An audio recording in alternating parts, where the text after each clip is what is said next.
Hello out there, and today guys we're going to be taking a look at all the things that I picked up at Blade Show 2018. And believe it or not, the only two things I had my sights set on, the only two things that I knew I couldn't come home without, are the two that are in front of you right here. So everything else that you're going to see, all the other knives, they're just things that sort of came up over the course of the weekend.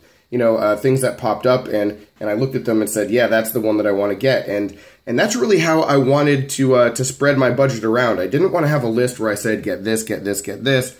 I really wanted to just have that opportunity to maybe find something that I wouldn't be able to get anywhere else, or get something unique, or something I never even heard of. And that actually happened a couple times. So hopefully you'll think that what I brought home is as cool as I do, because I'm really excited about all of it. Also, this video will definitely be serving as a preview to some of the reviews I'll be doing in the future, seeing that I will be talking about these knives again. But also, I do need to tell you that I have a few other knives I'm going to be talking about first, because they are a time-sensitive sort of thing, and I'm just going to show those at the beginning of the video right now before I get into the actual Blade Show knives. So the first one right here is the Spyderco Caribbean, and I will be doing a video about this very soon. Probably the next thing I post actually will be about this Caribbean salt. And the reason for that is that this is not actually my knife. This belongs to the Lawn Ranger, so me getting this over to him is pretty time sensitive, and I want to film that video as soon as possible. So this Caribbean here is the long delayed knife that was supposed to come out last year and finally just was released the week of Blade Show. So really cool little piece. Was it worth the wait? I will let you know very soon. And then also, for those of you who aren't aware, I am part of a really neat kind of pass-around that Stasa23 has engineered with the people at Best Tech, where he gets some of their knives and is able to just spread them around to a few channels and give us the opportunity to test them out. And while I was gone, a couple of those knives came in. One of them is called the Paladin, really similar to the Tuya Bruiser, if you're aware of that knife. Super smooth D2 blade steel, so I'm not sure if I'll be doing a full review of this one, but I will be talking about it. I will definitely be doing a review of this one, though. This is called the Goblin. Really interesting, sweet little blade. So yeah, fortunate to be able to have these in hand, and they have to move on to the next person relatively quickly, so those videos might be pushed pretty close to the front so that I can get these back on their way. All right, but that's it for the other stuff, so let's just get into everything that I actually got at Blade Show, and I'm going to go chronologically from the start of the show, actually before the start of the show, because Thursday night I was at this place that it's called The Pit, for anyone who doesn't know, and what it is, it's this huge congregation of people in like this lobby area, basically. It's like a huge bar in the middle of the hotel where Blade Show is held. And I mean, hundreds and hundreds of people. And this guy who sells these lanyards, Obscure Hideout, obscurehideout.com, Obscure Hideout EDC on Instagram, he makes a bunch of them. You've probably seen some of them if you've checked out my stuff. I have a few. But the Thanos one I always thought was cool, and he just started making them, and there's only a few of them out there. So I tracked him down and was able to get my hands on one. And I know it's sort of silly considering that we're going to be talking about much more expensive knives, but I don't know, sometimes things just really interest you, and it's a fun little thing to collect. Now, I don't really put these lanyards on knives myself. I just sort of, you know, have a Star Wars one hanging from a bag, you know, have some in a display case, this and that. But yeah, definitely wanted to get that guy. Was lucky to do it because, like I said, there's only a few of them out there. So check out Obscure Hideout if you're interested in stuff like that. But once Blade Show actually started, the first thing that I did was I walked in and turned right and walked straight to the Benchmade booth. I got that knife in my hands, and within 30 seconds I was saying, let's pay for it, because I knew I had to have the Benchmade 486. And that's what this is, the 486 Saibu, just a brand new release from Nakamura, who also did the 484. I just recently sold my 484-1, and then I saw this knife and I knew, well, I've got the replacement for it, because this one is just unique and classic at the same time. Just really impressed with this piece. So this is 20 CV. You can see it's a first production, number 994 out of 1200. So that's a neat little touch. We've got the G10 with, I think that's a Cocobolo insert right there. Really neat the way that it is completely skeletonized, so when the knife closes, you actually see it on the inside. And good looking backspacer. Just as far as form and function, this knife really does it for me. You know, the blade is just a classic shape. It looks like an Ontario Rat 2. It looks like an Opinel. It looks like a lot of things. My buddy Machete J, who I spent so much time with at Blade Show and just had a blast with, really great to be able to experience the event with him. He told me that it looks like a SOG Twitch 2, and yeah, it does. So, you know, there's a lot of similarities with the blade, just a classic shape there, but then just this unique handle scale. So, really digging that. It's also got the deep carry bug out clip. So certainly a winner. And one other big win about this knife is just the way that Benchmade distributed it and marketed it, because it came out the week of Blade Show. And so basically all of the big distributors that were selling knives at the show had the knife, you know, GP Knives, DLT Trading, a bunch of other people. So, you know, even if Benchmade sold out of it, which I'm not sure they did, you know, anywhere you go in the show, you're seeing this knife and you're seeing it for the first time. So I'm guessing that they sold a bunch of these because it's just a smart and clever way to get it out there at the right time. There were too many booths, too many companies that were talking about new knives, and you're handling these things, and you're like, man, I'd love to take one of these home. And they're like, no, it's not available yet. It's coming out in like a month. Why not now? You know, why not get it in people's hands and try to like stir the hype for it a little bit more? I don't know. But Benchmade really did it right with this one, and yeah, that worked out very well. Now, on day one, I only got one other knife, and it's this guy right here, and it is a Kershaw, and it is called the Fault Line, the 8760. And when I think about budget Kershaws, I think about two different tiers of quality, not pricing. You know, sometimes a really nice budget Kershaw will be one of the cheaper ones for whatever reason, but when I look at like the quality, I think about like knives like the Fraction are up high with a, you know, G10 and then carbon fiber. And this one right here is like a glass-filled nylon with a rubberized grip, and it just has more of a cheaper look to it, if you know what I'm saying.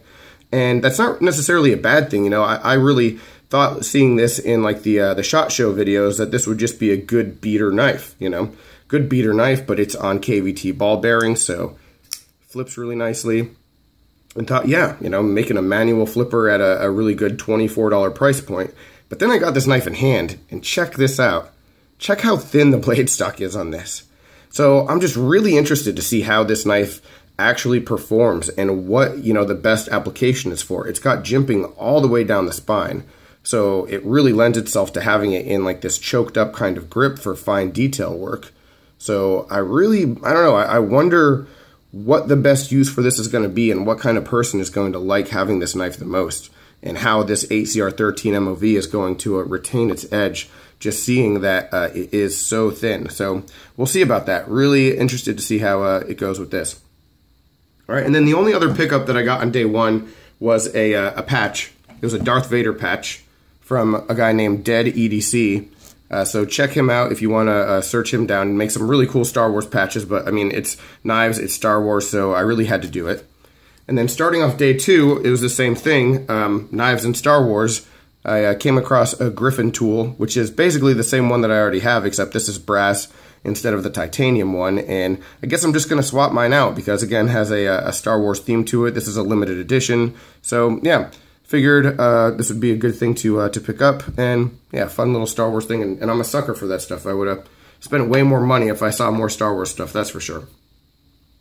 But then the knives that I got on day two were just an interesting mix because Machete J and myself, we just started going up and down aisles where just vendors had, you know, glass cases the way you'd see at like small knife shows or gun shows where you see some of those like older things. But these vendors had a lot nicer knives for the most part than what you would see at some of those shows, and some good steels. And so I just picked up a few of them. And let's start with this one right here, the Crkt Scarab. And this knife blew my mind, the fact that I was able to see it in this condition. And this is an Alan Eliashewicz design. It is a long discontinued knife.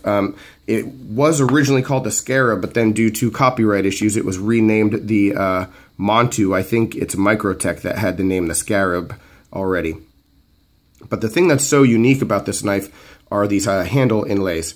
And this is called CPL material. It's basically bowling ball material. And the problem with this model is that this material is brittle and it cracks. And so over time, just due to heat or even like tightening, loosening the screws, any kind of like buildup, these things just started to get cracks and breaks. And so it's tough to find one in good condition, and even ones that are broken, it's still, you know, you're going to spend a little bit of money. And the price point on this knife, which looks completely intact, was 58 bucks. And I was looking at this, and I'll show you guys. Maybe you can see right here by this screw, there's one little hairline crack right here. And I just remarked that the knife was in great condition, but there's this one little hairline crack, and I was like, I can't believe it only has that. And the vendor, when he heard that, he thought I was complaining, I guess, and he bumped the price down to 36 bucks. And I'm not going to tell you how much I spend on everything, but geez, 36 bucks for this knife was a huge steal. And yeah, something I've wanted to get my hands on, just never thought it was going to happen, and then I see it in the display case, and I think, yep, I have to get this one. So that was one, and then another discontinued Allen Elishewitz I found in another case, right here, this Benchmade 690. The 690 is a model that I never really had my sights set on either. I like more of basically every other Elishewitz Benchmade out there. I've always been more attracted to, but I saw this knife, got it in hand. It's pretty good in hand. It's a limited edition one with carbon fiber and anodized blue liners. So just a really good looking knife. It's in excellent condition. They didn't have the box, so you know that's sort of a bummer, but like the display case that this one came in back in the day, Benchmade had really nice boxes, these like metal silver boxes for some of their limited editions. But I'll tell you what, if this knife came in one of those, someone else would have seen it and bought it first. So it sort of worked out that I was able to get it. 154 cm on this blade. Beautiful, beautiful piece. And like I said, just in excellent condition. And then the third discontinued knife that I got on the second day is one that I always wanted in my collection and finally found at the right price. This is the Kershaw Junkyard Dog. This is 14C28N, just a really nice piece. This is in excellent shape too, and I think the lady who was running the booth just didn't know what she had here, because yeah, just got steals on all of these knives, guys. And this knife was either professionally sharpened or it still got the factory edge, because it is super sharp. So looks to be pretty much in brand new shape. So yeah, this one is going to be added into the EDC rotation. The other two that I just showed you, the Benchmade and the CRKT, probably not going to carry those very often. But this one right here, definitely going to be getting some use out of. And then the last knife that I got on day 2 is a special one. I wanted to get something that I wouldn't be able to get anywhere else, and I got this. And this is called the Berg Blades Iron Pup. And Berg Blades, they make custom knives, and then they also have these custom designs that are produced by We Knives. And this is from a limited run of 60. There were 2 different configurations.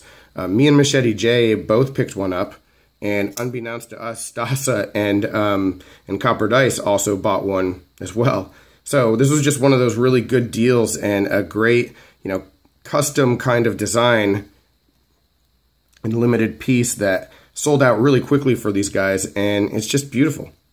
We've got carbon fiber and then titanium, sort of a bolster lock, as you can see there, but the titanium does run all the way through the entire frame. So sort of a frame lock, sort of a bolster lock, but just really nicely executed, super smooth. S35VN on the blade steel. The flipping action is wonderful. So just an absolutely great piece, and yeah, fortunate enough to have come across it and met those guys. And I'll talk more about them in like a future video about Blade Show. But yeah, just how cool those guys were really made you want to buy a knife from them as well. So happy to have this piece.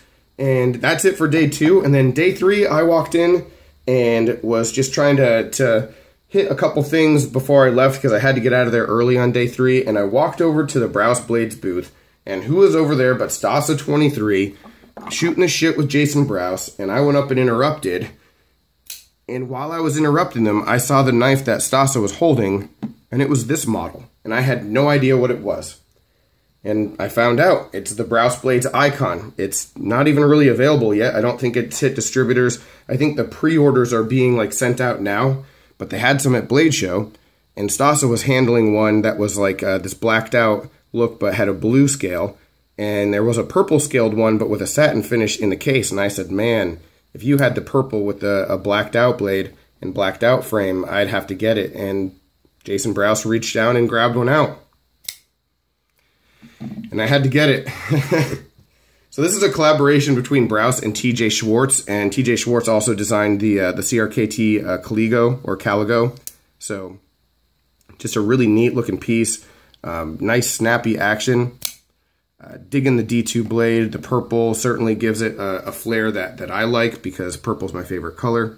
Just a really interesting knife, a brand new one. What I like about the decorative pivot here, it's like a unique custom pivot, but you can actually still use a Torx screw on it, so that's neat, or a Torx driver. So that works. Yeah, and just a neat piece, a good way to close out Blade Show for me with a final purchase. So wasn't really expecting to buy anything on day 3, but then that came up and it just sort of seemed like it was supposed to be mine. So yeah, really happy with that one. So here we have the Browse, and I'll just start to bring everything back in and then wrap it up. So definitely, like I said, guys, reviews on a lot of these knives coming soon. You'll probably see pictures of them on Instagram and just a lot of other stuff. I think of all of the Blade Show knives, though, I'll definitely be talking about the Benchmade first, unless a whole lot of you comment down below and let me know you want to hear about something else instead. But yeah, that's really the plan. But the next one that you can expect to see is about this Caribbean right here. And let me know, what do you think? What should I have picked up? What were you most interested in from the stuff that you were looking at Blade Show? And if you were there, what did you pick up? And what would you have liked to see? All right. Any other questions, comments, complaints, suggestions, guys? Let me know down below. But I will talk with you soon. Thanks again for watching, and have a good one.